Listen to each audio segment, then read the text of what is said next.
Assalamualaikum warahmatullahi wabarakatuh. Tabiun.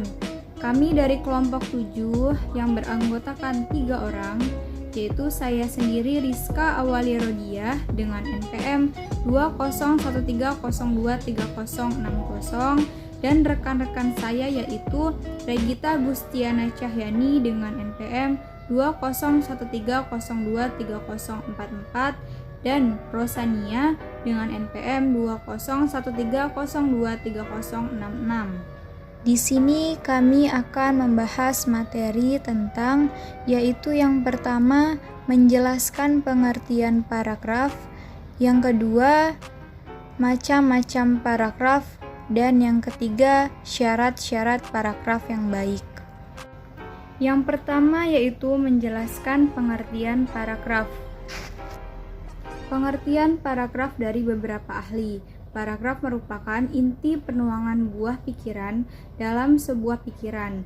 Dalam paragraf terkandung satu unit buah pikiran yang didukung oleh semua kalimat dalam paragraf tersebut, mulai dari kalimat utama atau topik, kalimat-kalimat penjelas sampai pada kalimat penutup. Himpunan kalimat ini saling bertalian atau saling berkaitan dalam suatu rangkaian untuk membentuk sebuah gagasan. Dengan adanya 6 paragraf, dapat dibedakan suatu gagasan mulai dan berakhir. Paragraf adalah sekelompok kalimat yang saling berhubungan dan bersama-sama menjelaskan satu unit pokok pikiran. Paragraf adalah bagian dari suatu karangan yang terdiri atas sejumlah kalimat yang mengungkapkan satuan informasi dengan ide pokok sebagai pengendalinya. Penulis merangkai paragraf demi paragraf untuk menyampaikan keseluruhan pokok pikiran dengan mudah, agar penulis dapat menyusun paragraf-paragraf secara sistematis dan logis. Paragraf berguna untuk menandai pembukaan topik baru, memisahkan gagasan pokok yang satu dengan yang lainnya. Nah, paragraf yang terlalu pendek misalnya 2-3 kalimat, biasanya itu kurang dikembangkan. Sebaliknya, yang terlalu panjang dapat menjemukan, bahkan kemungkinan mengandung kalimat yang terlepas dari gagasan pokoknya. Lalu yang kedua yaitu macam-macam paragraf. Nah, yang selanjutnya adalah macam-macam paragraf. Jadi, jenis paragraf berdasarkan letak kalimat utamanya itu dibedakan menjadi 4. Yang pertama adalah paragraf deduktif, yang kedua paragraf induktif, yang ketiga paragraf deduktif-induktif, lalu yang keempat adalah paragraf tersebar. Nah, paragraf deduktif adalah paragraf yang kalimat utamanya terletak pada awal paragraf. Lalu paragraf induktif adalah paragraf yang kalimat utamanya terletak pada akhir paragraf. Lalu paragraf deduktif-induktif itu adalah paragraf yang kalimat utamanya terletak pada awal dan sekaligus akhir paragraf. Lalu yang terakhir adalah paragraf tersebar. Nah, paragraf tersebar ini kalimat utamanya itu atau gagasan utamanya itu terletak pada akhir. Nah, paragraf tersebar yaitu paragraf yang kalimat utamanya atau gagasan utamanya itu terletak pada keseluruhan paragraf. Lalu ada jenis paragraf berdasarkan tujuannya. Nah, dibagi menjadi 5, yaitu paragraf narasi, paragraf eksposisi, paragraf argumentasi, dan paragraf persuasi. Yang terakhir adalah paragraf deskripsi. Lalu yang terakhir adalah jenis paragraf berdasarkan fungsinya. Ada 3, yaitu pertama paragraf pembuka, paragraf penghubung, dan paragraf penutup. Dan yang ketiga yaitu syarat-syarat paragraf yang baik. Materi yang selanjutnya adalah syarat-syarat paragraf yang baik. Yang pertama ada kesatuan. Kesatuan paragraf adalah semua kalimat yang membangun paragraf secara bersama-sama yang menyatakan suatu hal atau suatu tema tertentu. Kesatuan di sini tidak boleh hanya diartikan bahwa paragraf itu hanya memuat satu hal saja. Kohesi atau kesatuan menyatakan suatu hal. Kekompakan mengatur hubungan antar kalimat yang diwujudkan oleh adanya bentuk-bentuk kalimat atau bagian kalimat yang cocok dalam paragraf. Kekompakan tersebut dikelompokkan menjadi dua, yakni kekompakan struktural dan leksikal. Kekompakan struktural ditandai dengan adanya hubungan struktur kalimat-kalimat yang digunakan dalam paragraf. Sedangkan kekompakan leksikal ditandai oleh adanya kata-kata yang digunakan dalam paragraf untuk menandai hubungan antar kalimat atau bagian paragraf.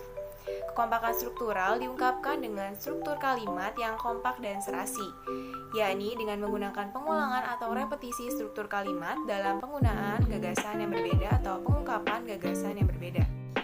Yang kedua adalah kepaduan. Kepaduan atau koherensi adalah kekompakan hubungan antara suatu kalimat dan kalimat yang lain yang membentuk suatu paragraf kepaduan yang baik, dan hal ini terjadi apabila hubungan timbal balik antar kalimat yang membangun paragraf itu baik, wajar, dan mudah dipahami. Kepaduan atau koherensi adalah keserasian hubungan antar gagasan dalam paragraf yang berarti pula keserasian hubungan antar kalimat dalam paragraf. Pembentukan paragraf berasal dari kalimat-kalimat yang saling mendukung satu dengan lainnya. Hubungan kalimat-kalimat itu agar terlihat serasi maka harus dipadukan. Kepaduan sebuah paragraf dibangun dengan memperhatikan beberapa hal seperti pengulangan kata kunci, penggunaan kata ganti, penggunaan transisi, dan kesejajaran. Ada beberapa cara atau syarat kepaduan paragraf, yakni menggunakan repetisi dan kata ganti, kata penghubung, dan urutan pikiran. Berikut ini adalah contoh dari kepaduan paragraf. Pada waktu itu, tenaga manusia merupakan sumbangan utama yang sangat dibutuhkan dalam program pembangunan kerajaan Romawi.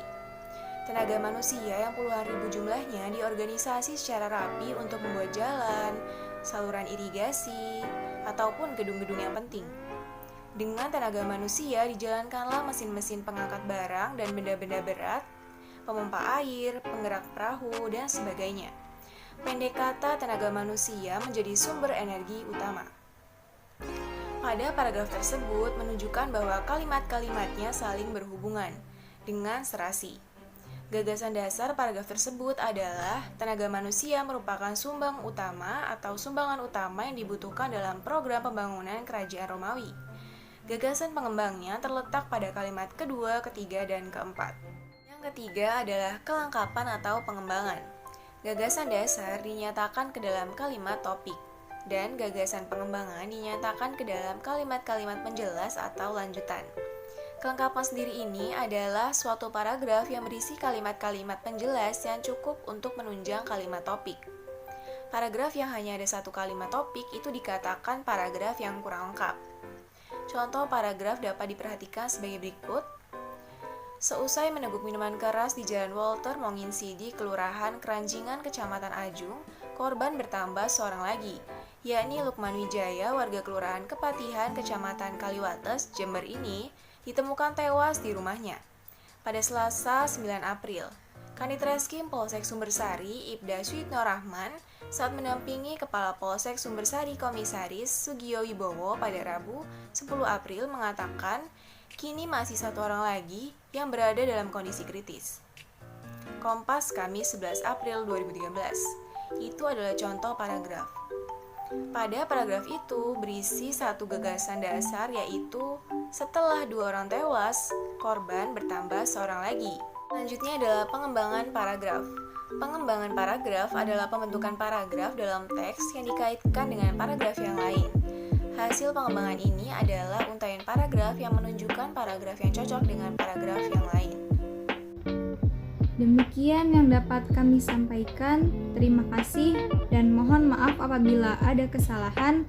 Wassalamualaikum warahmatullahi wabarakatuh.